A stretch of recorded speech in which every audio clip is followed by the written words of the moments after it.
Hello, today I have a plate from my online shop to show you. This is what I think of as their Halloween plate. They've got another one that has some kind of Halloween-y images too, but this one says Happy Halloween, so I'm going to go with Happy Halloween. There are two full nail images, and then there are a bunch of what I call isolated images, or just, single images that you can use. Up here we have an arched black kitty look.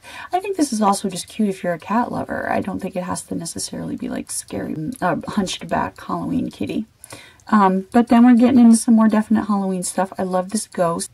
It's an actual scary ghost as opposed to a cute ghost, and I like the scary stuff. And then we have maybe serial killer, or I guess this also kind of reminds me of like Darth Maul from Star Wars.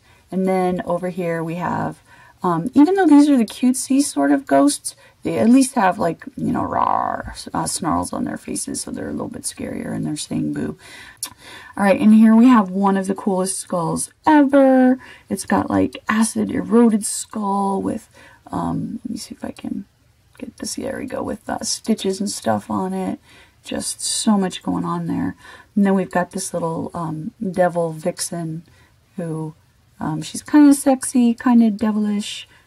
I like her. And then this one is definitely more of like Darth Maul, kind of scary villain from Star Wars kind of thing. Frankenstein's monster, a werewolf, that's kind of the coolest werewolf ever, I think. I think that's pretty cool. The theater masks, the comedy and tragedy masks, which I don't necessarily think of as Halloween.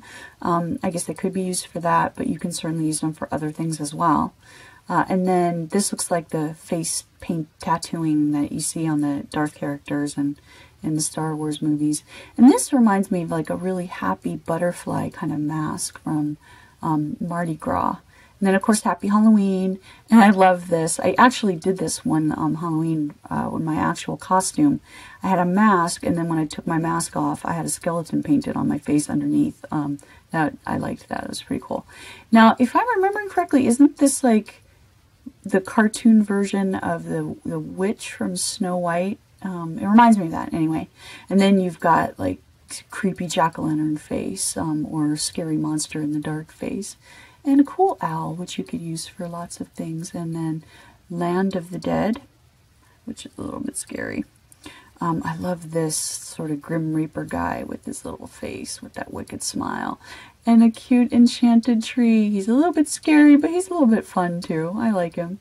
An eyeball and a Halloween pumpkin kind of thing. And then a screaming kid. Right now, like the zombie babies are really the cool Halloween thing. So that to me kind of is a zombie baby.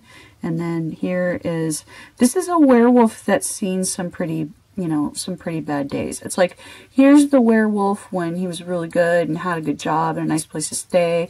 And this is like after he lost his job and he's been homeless for a couple, weeks, and life is not treating him well. And, or maybe he's like a combination zombie werewolf, which would be a whole cool new thing.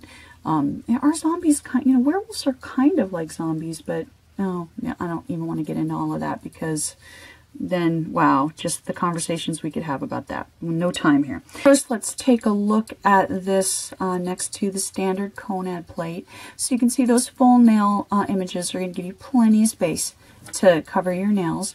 And then these other images, you can see that they're going to fit on your nails pretty well. Most of them, you're not going to need to have super long nails to be able to use. You'll be in good shape. Okay. Alright, so let's take a look at the stamping test. So here is my test of that image there. And you can see that where the etching is, your polish is the background, not the ghosts. So that's what it's going to look like. Your ghosts are going to look like whatever your background polish is. So if you want your ghosts to be white, you want to have white polish on underneath. Alright, and then I stamped this skeleton guy, which I love so much, with his split skull and the stitches and everything. How awesome did that stamp? That is just amazing. So definitely I would say that these plates from my online shop are really great. And again, this is plate 22. I will have stills and everything on my blog, so you can check it out there. And I have the links down in the description box below. And thanks for watching.